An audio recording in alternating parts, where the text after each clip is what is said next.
Kawan-kawan, dengan bentang pantai yang sangat panjang dan lautan yang sangat luas, Indonesia memiliki potensi memanfaatkan gelombang laut atau ombak yang sangat ramah lingkungan, berkelanjutan, dan tidak ada habisnya. Gelombang yang memiliki tinggi 3-4 feet yang menghantam pantai menghasilkan daya lebih dari 35.000 horsepower per mil pantai. Gelombang mendapatkan energinya dari angin berasal dari energi matahari, gelombang mengumpulkan, menyimpan, dan mengirimkan energi ini ribuan mil dengan sedikit kehilangan. Selama matahari bersinar, energi gelombang tidak akan pernah habis, intensitasnya bervariasi tetapi tersedia dalam 24 jam sehari, 365 hari setahun.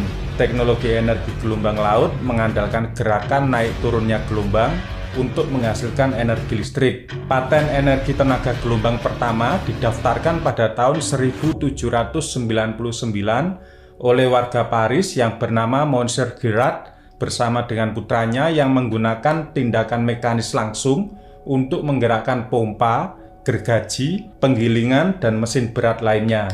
Instalasi pembangkit listrik tenaga gelombang sudah banyak digunakan di Skotlandia, Portugal, Norwegia, Amerika Serikat, Cina, Jepang, Australia, dan India. Bahkan menurut laporan dari Badan Energi Amerika tahun 2022 ini, sudah ada 10 proyek yang akan diuji coba dan hampir semuanya mendapatkan pendanaan atau bantuan dari pemerintah. Energi listrik tenaga gelombang merupakan energi hijau yang tidak menghasilkan gas rumah kaca, instalasinya tidak merusak ekosistem laut, dan potensi energinya ada sepanjang waktu. Beberapa pakar menyatakan bahwa energi gelombang memiliki potensi yang setara, bahkan lebih bagus dibandingkan dengan PLTA, tenaga angin, atau energi surya.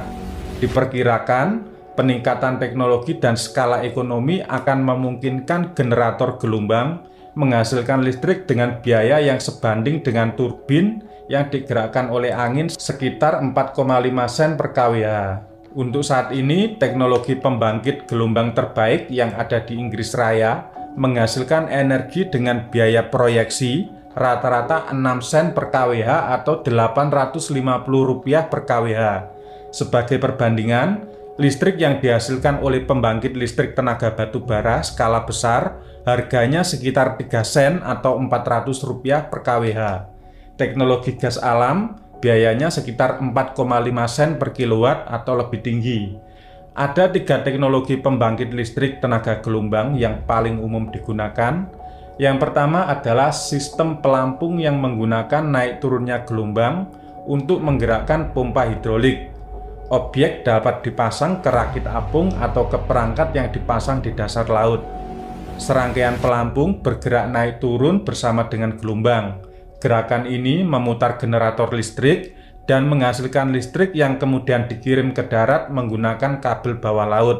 Yang kedua adalah tipe perangkat kolom air berosilasi, di mana gerakan gelombang masuk dan keluar di pantai memasuki kolom dan memaksa udara untuk memutar turbin.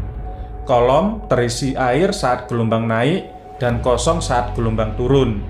Dalam prosesnya, udara di dalam kolom dikompresi menciptakan energi seperti yang dilakukan oleh piston.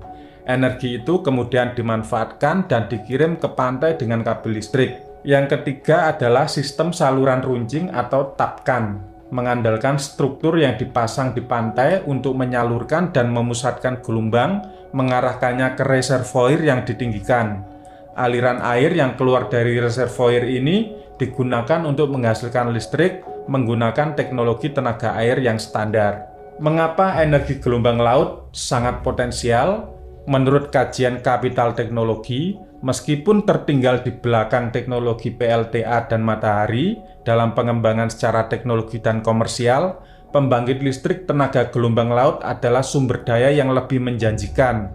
Ada beberapa alasan. Yang pertama adalah gelombang berasal dari air yang dapat menempuh jarak yang jauh tanpa kehilangan energi yang signifikan. Daya yang dihasilkan jauh lebih stabil dan lebih dapat diprediksi. Yang kedua, energi gelombang mengandung kira-kira 1000 kali energi kinetik angin, memungkinkan perangkat yang jauh lebih kecil dan tidak terlalu mencolok untuk menghasilkan jumlah daya yang besar dengan menggunakan sedikit ruang atau tempat. Yang ketiga, tidak seperti angin atau tenaga surya, tenaga dari gelombang laut terus diproduksi sepanjang waktu.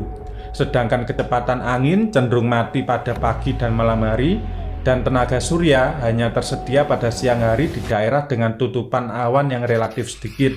Yang keempat, pemanfaatan energi gelombang hanya membutuhkan 1/200 luas daratan yang biasa dipakai untuk PLTB atau tenaga angin dan tidak memerlukan akses jalan, sehingga biaya infrastrukturnya bisa jauh lebih murah. Yang kelima, peralatan energi gelombang lebih tenang dan tidak terlalu mencolok secara visual daripada perangkat seperti listrik tenaga angin yang biasanya harus dibangun dengan tinggi 40-60 meter dengan biaya transmisi yang juga tinggi. Sebaliknya, peralatan energi gelombang dengan tinggi 10 meter dapat diintegrasikan ke dalam pemecah gelombang di area pelabuhan atau pantai. Yang keenam, meskipun energi gelombang masih belum sangat matang secara teknologi, biaya per kWh sudah turun mendekati kisaran harga teknologi tenaga angin atau tenaga surya. Di daerah dengan biaya listrik yang lebih tinggi, terutama yang masih menggunakan listrik tenaga diesel dengan bahan bakar minyak, peluang investasi dari proyek energi gelombang ini berpotensi sangat menarik. Dalam beberapa tahun ke depan, beberapa perusahaan sudah mulai memproduksi untuk skala komersial untuk menekan biaya produksi secara signifikan. Semakin banyak yang menggunakan, biayanya akan terus turun secara signifikan sehingga harganya akan semakin murah. Upaya riset dan penelitian untuk berbagai energi alternatif yang ramah lingkungan sebaiknya mulai digencarkan oleh negara yang memiliki beragam sumber daya hayati seperti Indonesia. Apalagi gelombang kendaraan listrik segera melanda seluruh dunia.